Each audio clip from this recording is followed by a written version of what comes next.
అందరికీ నమస్కారం అండి. Welcome to my channel.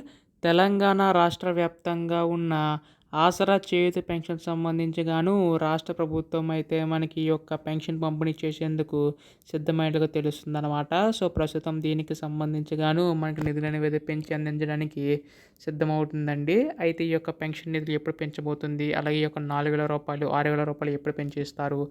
అలాగే కొత్త పెన్షన్ మంజూరుకి ఎప్పుడు శ్రీకారం చుట్టనుంది అన్న దానిపై ఈ వీడియోలో పూర్తి సమాచారం అంతా కూడా తెలుసుకుందామండి.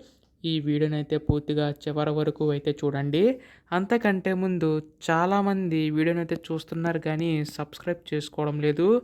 మీరు కనుక సబ్స్క్రైబ్ చేసుకుంటే నేను పెట్టే ప్రతి చిన్న లేటెస్ట్ అప్డేట్ కూడా మీరు ఎప్పటికప్పుడు మిస్ కాకుండా తెలుసుకోగలుగుతారండి. అందుకోసం వెంటనే ఛానల్ అయితే సబ్స్క్రైబ్ చేసుకోండి. అలాగే వీడియోకి అయితే లైక్ చేయండి. దీని ద్వారా మరికొంతమందికి ఈ సమాచారం అయితే అందుతుందండి. ఇంకా ఆలస్యం చేయకుండా వీడియోలోకి అయితే వెళ్ళిపోదాం.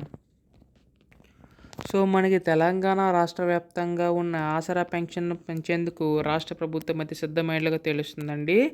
అయితే ఇక్కడ మనకి ముఖ్యంగా చూసుకున్నట్లయితే మనకి దాదాపుగా ఇప్పుడు 45 లక్షల మంది అయితే పెన్షన్‌దారులు అయితే ఉన్నారనమాట.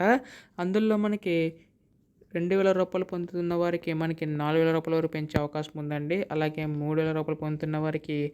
6,000 వరకు కూడా పెంచుతారనమాట. సో, ప్రస్తుతం మనకి రాష్ట్ర ప్రభుత్వం అయితే రైతు భరోసా, ఆత్మీయ భరోసా, అలాగే మనకి ఇందిరమ్మ ఇల్లు వంటి పథకాలు అనేవి అయితే ప్రారంభించడం అయితే జరిగిందనమాట. అయితే మనకి ఉగాది నాటికి ఏంటంటే మనకి ఈ యొక్క మహాలక్ష్మి పథకం సంబంధించి కూడా అమలులో చేయబోతుందండి. సో, అందులో భాగంగానే మనకి ఇక్కడ ఆసరా చేయూత పెన్షన్ సంబంధించి కూడా పెంచేందుకు అయితే సిద్ధమైనట్టుగా తెలుస్తుందనమాట. సో, కొత్త పెన్షన్ సంబంధించి కూడా ఆ రోజునైతే మనకి మంజూరు చేసే అవకాశం ఉందండి రాష్ట్ర ప్రభుత్వం అయితే. సో, దీనికి సంబంధించి రాష్ట్ర ప్రభుత్వం త్వరలో అయితే నిర్ణయం అయితే తీసుకోబోతుందండి.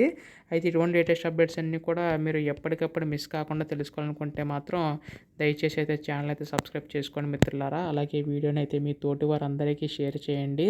అందరికీ కూడా ఈ సమాచారం అయితే తెలుస్తుంది. ధన్యవాదములు. జై హింద్.